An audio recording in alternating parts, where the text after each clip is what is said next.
Hello and a very good morning, everyone. I hope everyone is fit and healthy. And this coronavirus has struck us very hard, even this year, that is 2021. We are hoping to see that in future, this is very soon that this should go. But by the time, we have to still take our precautions, take our vaccines, stay safe, and take all the required precautions.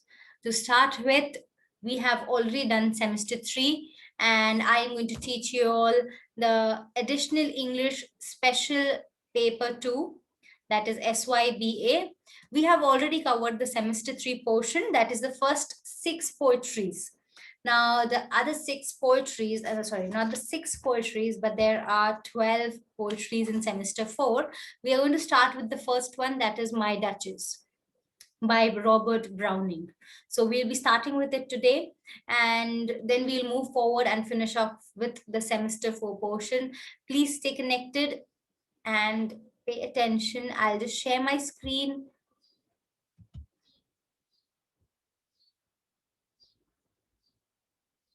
All right.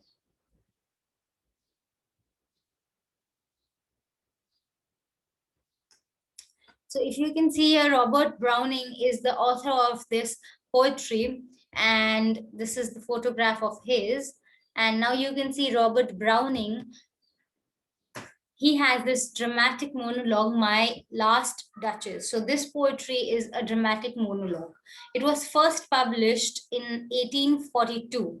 It is also a euphoristic poem, one that engaged with a work of art, and in this case dramatizes viewers.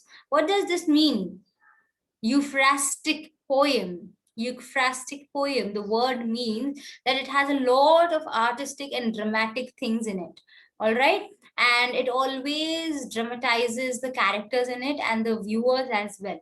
Okay. Now, responses of to the artwork. In the poem, Browning plays with the genre of to reveal the violence underlying representation. An obsessive duke shows a visitor and readers a painting of his last wife. Okay, the duke tries to distract us with the courtesy, but even as he controls the story of his wife and her image, his emotions exceed his control and exposes his crimes. Using conversational couplets and telling punctuation, Browning gives us a study of violence, a test of rivalry between words and images, and the battle between the male and female gaze. Now, here, this is a poetry, as we come to know that Browning has shared his emotions with his wife, and he has also shared his picture and all his love with her. And he has also shown that his emotions, while talking about his wife, his emotions exceed. All right, that means his emotions are not in control. He's gone out of control, and therefore whenever he's talking about his wife, her image is there in front, and he's gone out of control. All right, now this emotion exceeds his control, and he cannot, and he exposes his crimes. Now then finally, because of so much of emotions, he finally expresses his crimes. The poem begins with the Duke of Ferrara, a historical figure from the Italian Renaissance. So now you know from where this has started. Now, pulling back a curtain to reveal the painting of his wife to the emissary of a count. So he actually had a full big painting of his wife, and then he pulls the curtain. That's My Last Duchess painted on the wall, looking as if she were alive. Now, he actually says that this is the last painting that he's done. The full poetry, the name of the poetry is The Last Duchess. Now, as if he's talking that his wife is alive. Such a casual beginning is full of wicked dramatic irony. Now, it's just a very simple beginning, but it is very dramatic in the end. Browning's initial trickery appears in the ambiguity of the first words, seemingly functional and insidious, yet implying some curious notions. With that, the Duke conflates the painting of his wife into an object of wonder to be possessed and shown off. With the last, he hints that he plans for a series of wives, and it's soon made clear that he's in talks with the emissary to marry the count's daughter. Now he's showing here his own crimes, that of course he showed that he loves his wife so much, but he's showing his own crime, that he actually shows that he wants to get married to a series of wives, that means many. And then also while talking he says that he shows interest in getting married to the count's daughter. Now even the offhand conjunctive, as if at first appears to complement and talent of the painter, but the painting's splendid lifelikeness quickly summons the presence of death in the past tense were. All right. So till now we have not known that the wife is alive. I mean, the wife is dead, right? But now later on, as you read, you come across a word were, and then you come across that you know that the wife is dead, as if the Duchess herself or her ghost has appeared in the room, startling unsuspectively viewers and putting us on alert. Now, here it means that the Duchess, as if the wife's ghost, the dead wife's ghost, has arrived where he's talking about all this. And then there's all voice and there's a horror effect put in the poetry. Now, this uncanny ability to make absence present in the built into euphrixy. Now, I said that this story is all about art and drama, right? So even though there's no ghost and all, but there's an effect put in the poetry about ghosts. So this is known as the euphrasis. Then Homer describes. All right. Now, if you come here, the Duchess in this poem does not talk. All right. So the wife is not talking here. Browning's empathy resides in her silence. So he is talking for her, and there is all silence from her side. As the poem asks us to pay attention to the Duke's attempts to disguise his aggression, acting the polite, the Duke invites the emissary, whom he never hear from, to sit and look at her. So he invites and he says that just look at her. Now you notice here that her becomes an it. That means a dead. The Duke confesses rather that only he controls who he sees in the portrait.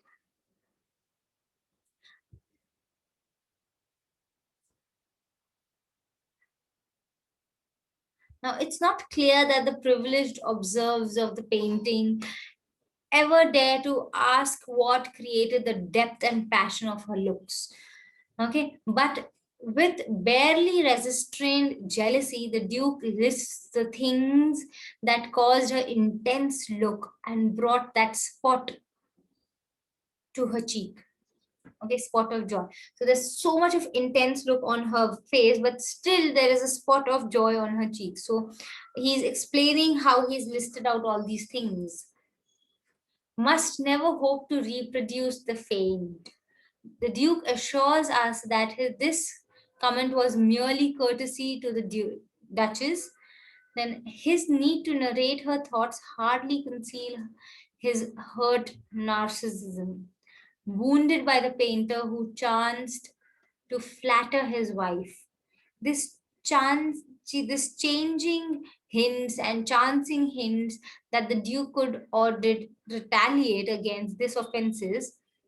Possessiveness rears up again in the limiting modifier. Increasingly agitated, the Duke continues his last of what gave the Duchess joy. So finally, he comes to the end and he says that what was the point of joy on her cheeks? Okay. She likes his favor at her breast or the sun going down, the cherries brought her by an officious fool, then white mule, she rode around the terrace. That means she rode a small horse that she rode and she felt very happy and fun at that time.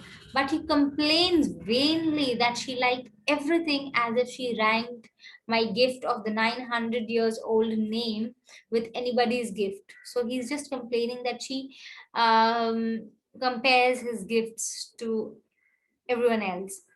All would receive approving speech or blush, he says in his first mention on her voice.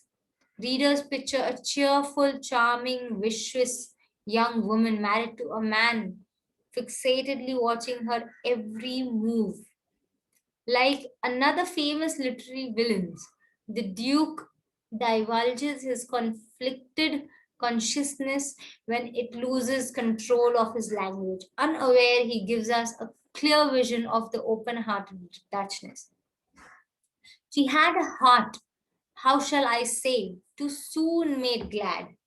Now, if you see in your book on page number 83, if you go to page number 83 here,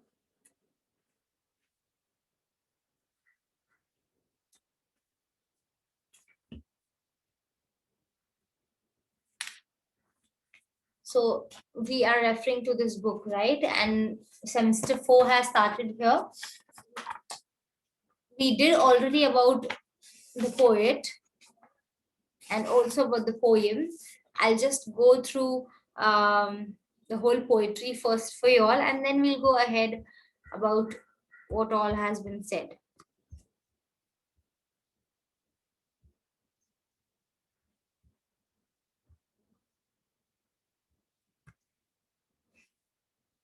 Okay. That's my last Duchess painted on the wall.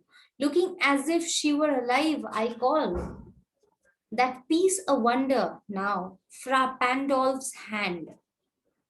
Worked busily a day, and there she stands. Will please you sit and look at her, I said. Fra Pandolf, my design, for never read. Strangers like you, that pictured countenance, the depth and passion of its earnest glance. But to myself they turned, since none puts my by the curtain I had drawn for you, but I, and seemed as they would ask me if they durst, how such a glance came there. So not the first are you the turn and are you to turn and ask thus, sir, wasn't not her husband's presence only called that spot of joy into the Duchess' cheek, perhaps. Fra Pandolf chanced to say, her mantle laps over my lady's wrist too much, or paint must never hope to reproduce the faint. Then half flush that dies along her throat. Such stuff was courtesy, she thought, and cause enough for calling up the spot of joy. She had a heart, how shall I say, too soon made glad, too easily impressed. She liked whatever she looked on, and her looks went everywhere. Sir, was all one? My favor at her breast, the dropping of the daylight in the west, the bought of cherries, some officious fool broke in the orchard for her. The white mule she rode with round the terrace, all and each would draw from her alike an approving speech, or blush at least. She thanked men, good, but thanked. Somehow I know now not how, as if she rang my gift of a 900 years old name with anybody's gift, would stoop to blame. This sort of trifling even had to skill in speech which I have not to make your will quite clear to such an one, and say just this or that is you disgusts me. Here you miss, or there exceed the mark. And if she let herself be lessoned so, nor plainly set her wits to yours forsooth, and made excuse, never to stoop. Oh, sir, she smiled, no doubt, when whenever I passed her, but who passed without much the same smile? This grew, I gave commands, then all smiles stopped together. There she stands, as if alive. Will please you rise? Will meet the company below. Then I repeat, the count your masters known as is ample warrant that no just pretense of mine for dowry will be dissolved. Though his fair daughter's self, as I owed, at staring is my object. Nay, we'll go together down, sir. Notice Neptune, though, taming a seahorse, though a rarity, which clouds of Innsbruck cast in bronze for me. What does this mean? The whole poetry has been explained that the wife was dead and he was explaining as if she was alive. This is the main part of the story.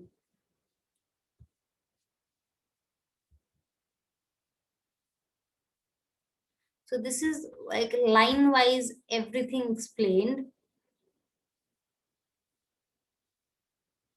And this was the whole poem. I just now read the whole poetry. It's a nice and long poetry. You all can even hear the audio version of it. All right. So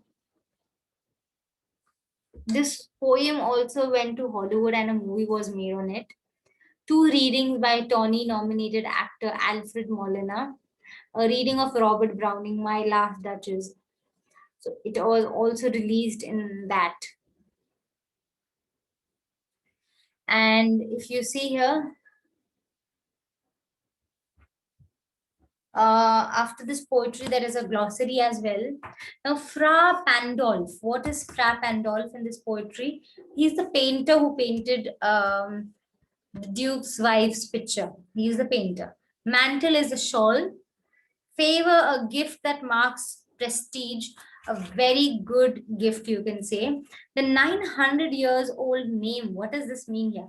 His established family name. So he had a family, or he was from a very rich and famous family, and he had a family name that he had given her that he is saying that she has spoiled it.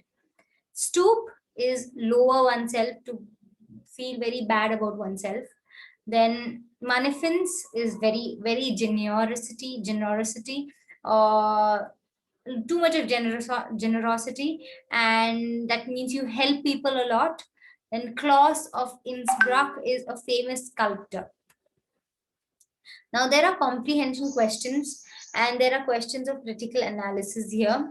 So you will get all of this online as well. And the same thing that I just shared the screen, there is all list of it as well. We will discuss the question answers in the coming class. This was all about the poetry and also about the poet, the poetry, and also I read the poetry and glossary for you all. I hope this was clear. It was a very good poetry expressing the love of a husband and wife, and also all the problems that go through, and how a wife feels good with her husband. What are the things that she will love? All of these things are explained in the poem. And yes, in the next class, we will go through all the question and answers of this poetry, the critical as well as the comprehension questions. All right.